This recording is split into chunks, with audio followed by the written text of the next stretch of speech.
At a time when trust, respect, and financial return are hard to come by on Wall Street, one man continues to break the mold.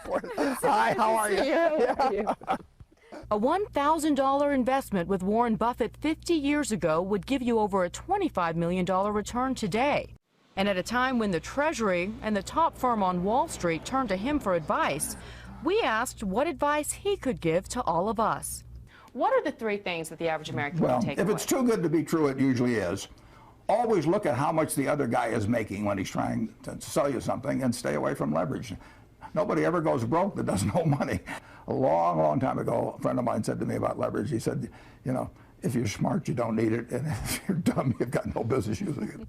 Buffett is famously known for his love of bridge. So we asked him, can the game make us rich? What aspect of your bridge game do you use in your investment strategy? Well, I'm not sure, but in bridge, everything anybody does or doesn't do, you're drawing inferences from, including your partner and your opponents. You're working with a partner. I mean, if you don't work well with partners, you're not going to have a winning bridge team over time. And everything you've learned from the past has some utility on the next hand you play, but the next hand is, you'll never play it. You've never played it before, and you'll never play it again in your life. But on the other hand, the problems you've solved in the past are useful in solving the problems there, and you have to keep paying attention all the time. I mean, you can't coast. Next up, college education. Is it worth the high price for struggling families? With regards to, again, the current economic times and strides that families are going through, do you think that it's as important for the American family to put their child through college and higher learning at this time? It depends on the person, but generally speaking, investing in yourself is the best thing you can do. Anything that improves your own talents. Nobody can take it away from you. They can run up huge deficits, and the dollar can become worth far less. You can have all kinds of things happen, but if you've got talent yourself and you've maximized your talent, you've got a terrific asset. And so that doesn't mean everybody should go to college, but it does mean that any way you find to improve.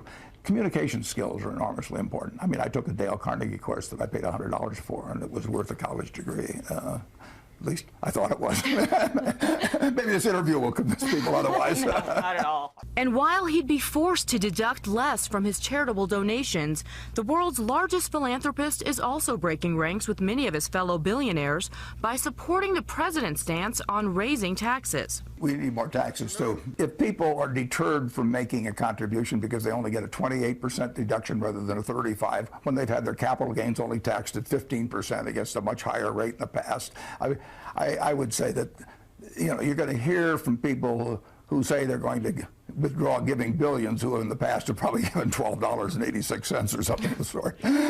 So to you, this is it's semantics at this point. It's a red herring. For Good Morning America, Bianca Goladriga, Sun Valley, Idaho.